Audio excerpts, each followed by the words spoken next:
Fundamentally, Care Together is about bringing people together to be able to solve their care needs at the community level.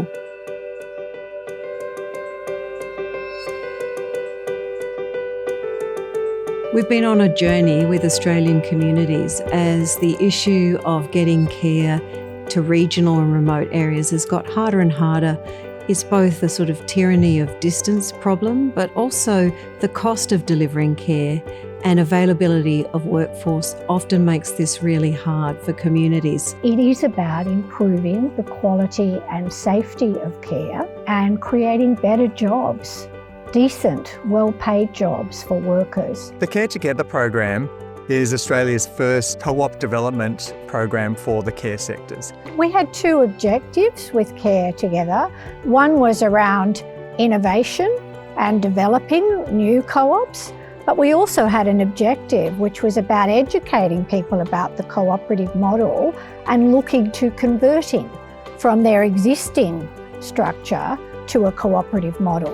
What's been really exciting in Care Together is the variety of cooperatives that are forming and expanding. We've got existing cooperatives like Giradala in Bowen in Queensland, which wants to expand its service delivery, reach more of the community and grow. We've got a group of workers in Bega and Eurobodalla that we're bringing together to help them to be able to operate as NDIS and aged care workers in the new home support environment. And in Murrumbidgee, we're bringing businesses together. These are communities that are not getting the care that they need and deserve, and cooperatives are one way of doing that. The future of the co-op is that we can have something to help all small aged care facilities to outsource different resources to make everyone's life easier and to make sure that we're still there in the future to come. So we're talking about HR, we're talking about financial reporting and compliance. Everyone's doing the same reporting, but that's what someone sitting in the co-op could be doing for all of us, and it'll free up the time that they can then spend on focusing on the quality of care of the residents. These are aged care residential homes that want to support each other. They want to keep trading successfully, and they want to be able to share back-end services that they need to operate successfully. So if you're living in a small rural community and you can see a problem and you have the relationships in those communities to know how to fix it, a cooperative actually gives you a legal and a business model and some rules and doing something collectively that you would not be able to do alone.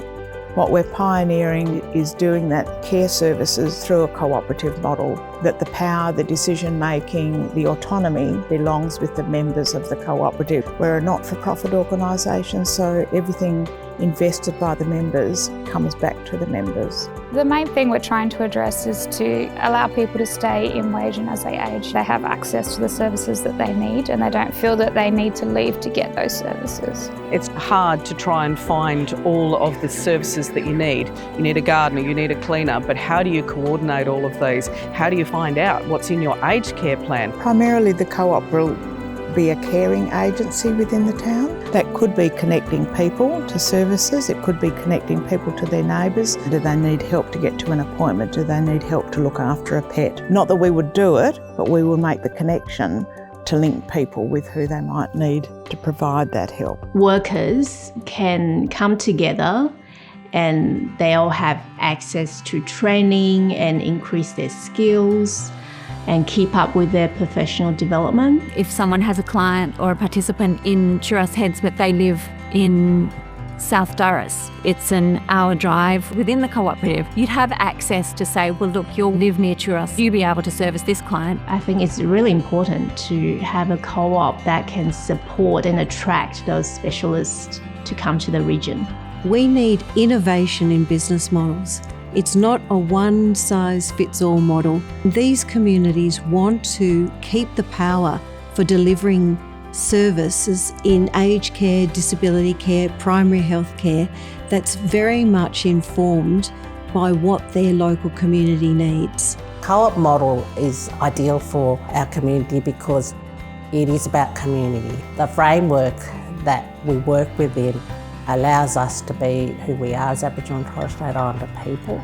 and more importantly, that it fosters the self-determination that we often talk about within community. These localised, more community-driven models will allow for high quality service provision. You're going to have shared accountability, you're going to have shared ownership, you're going to have democratic control, you're going to be a lot more agile. The benefits of setting up co-ops in the care sector, that people do it for themselves. They're engaged. All the projects we're doing are helping respond to particular community needs and challenges in those areas. And the way that the program is supporting those communities is by providing expertise and experience of people who have been there, done that before, whether that's people with legal expertise who understand co-ops, financial expertise who understand co-ops, or people who've been involved in setting up cooperatives themselves before. It's really important to have some experts help with it because we don't understand the legal side of it and we don't understand some of the financial side of how a cooperative runs. I think it's a matter of not do we form the co-op, it's a must, because otherwise small facilities like this one, we're not going to survive. If we can pool our ideas, pool our resources, then there's got to be some benefits out of that. We've got a fantastic group of cooperatives that are on their journey to sustainability. Now we're in a position to be able to share all of those resources that were developed out of that first phase of the program. This is one way that we see that we're going to be able to incubate or replicate and grow this wonderful and exciting new care cooperative economy. I want to see structures that honour people, not wear them down. And I think the Care Together program, fostering workers to own and design and lead these cooperatives, allows for that. We would love to hear from communities from anywhere in Australia, particularly in those regions that are remote or rural, where care services are not being delivered in the way that people want, and start to explore whether a cooperative might work. Building that local capacity enables the community to take control of their business themselves and know that they're going to be able to run it sustainably into the future.